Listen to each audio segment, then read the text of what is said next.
तर निवडणुकीमध्ये एकूणच सगळं वातावरण इलेक्ट्रिफाईंग असतं. त्यात मतदानाचा दिवस म्हणजे बघायलाच नको. मग एकमेकांविरोधात लढणारे दोन उमेदवार आणि त्यांचे कार्यकर्ते समोरासमोर आले की वातावरण तापतं. कधी नुसती बाचाबाची होते तर कधी प्रकरण हातघाईवर येतं. आजही अनेक ठिकाणी हेच घडलं. कुठं प्रकरण आपोआप निस्तरली तर कुठे पोलिसांना मध्यस्थी करावी लागली. आज झालेल्या अशाच काही घटनांचा हा धावता आढावा. अखेर महानगरपालिका निवडणुकीच्या मतदानाचा दिवस उजाडला. राडा आणि गोंधळ सलग तिसऱ्या दिवशी सुद्धा सुरूच राहिला.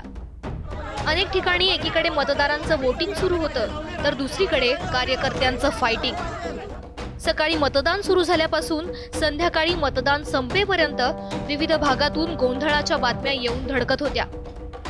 धुळे शहरातील प्रभाग क्रमांक 18 मधल्या मतदान केंद्रावर खोली क्रमांक 1 मध्ये मतदान यंत्राची तोडफोड करण्यात आली. भाजपच्या कार्यकर्त्यांनी शिवीगाळ करत मतदान यंत्राची तोडफोड केल्याचा आरोप शिवसेनेच्या जिल्हाप्रमुखांनी केला.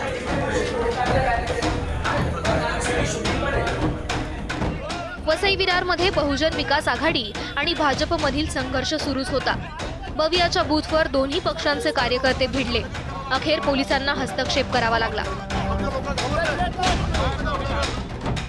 तुम्ही 400 जण जमवले इकडे. पहिली गोष्ट म्हणजे पोलिसांना आणलं, आम्ही आमच्या कार्यकर्त्याला धमकवलं, म्हणजे हे कुठलं ह्यांच्यावरती गुन्हे दाखल पाहिजेत झाले पाहिजेत.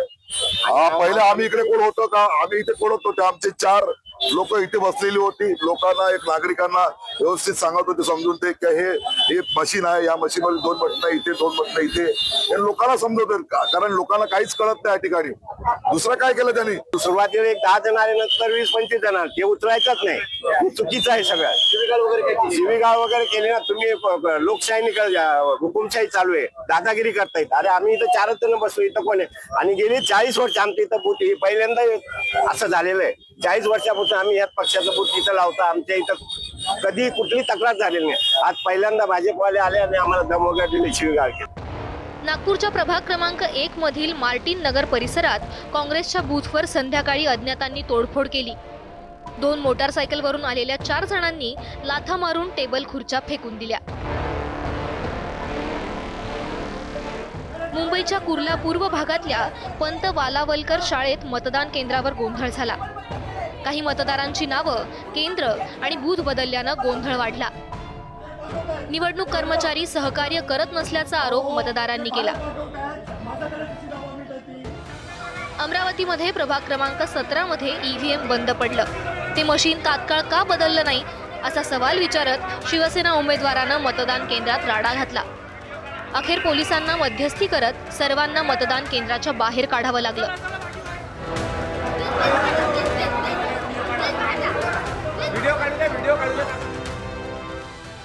पुण्यात प्रभाग क्रमांक 25D मध्ये वेगळाच प्रकार घडला.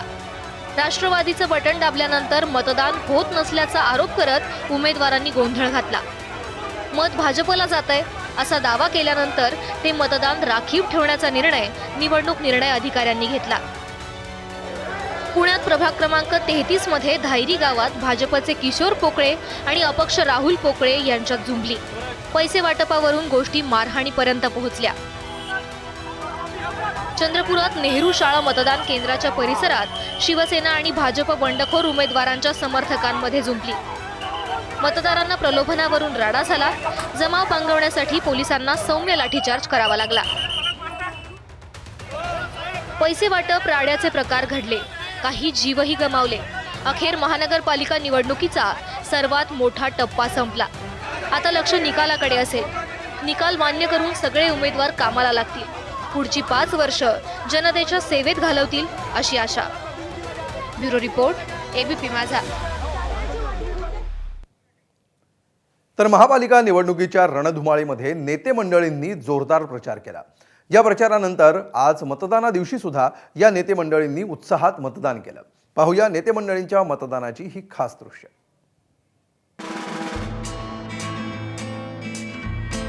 मुख्यमंत्री देवेंद्र फडणवीसांनी नागपुरातील धरमपेठ परिसरात आपल्या आई आणि पत्नीसह मतदान केलं.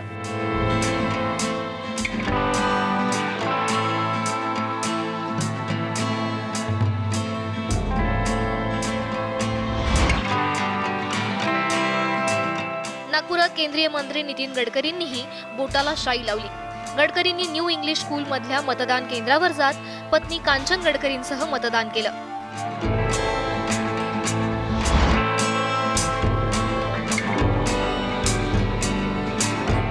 उपमुख्यमंत्री एकनाथ शिंदेंनी ठाण्याच्या किसान नगर मधल्या मतदान केंद्रावर जात मतदान केलंय. यावेळी त्यांचे कुटुंबीय सुद्धा उपस्थित होते.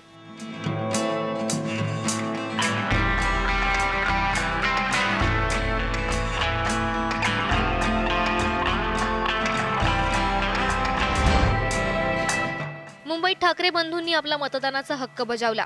उद्धव ठाकरेंनी पत्नी रश्मी ठाकरे आणि आदित्य ठाकरेंसह वांद्र्यातील साहित्य सहवास भागातील मतदान केंद्रावर जात मतदान केलं.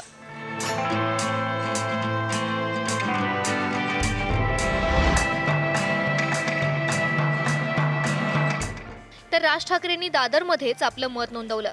यावेळी त्यांच्या आई आणि पत्नीही सोबत उपस्थित होत्या. शेवटी आई आहे. शेवटी आई आहे.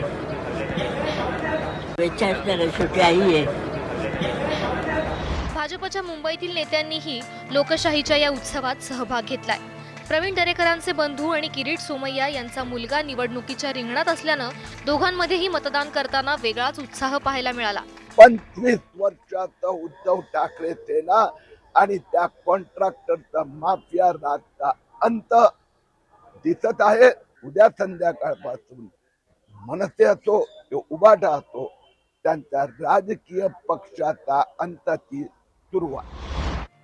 चंद्रपूर महापालिका निवडणुकीतून प्रतिष्ठा पणाला लागलेल्या सुधीर मुनगंटीवारांनीही आपला मतदानाचा हक्क बजावलाय.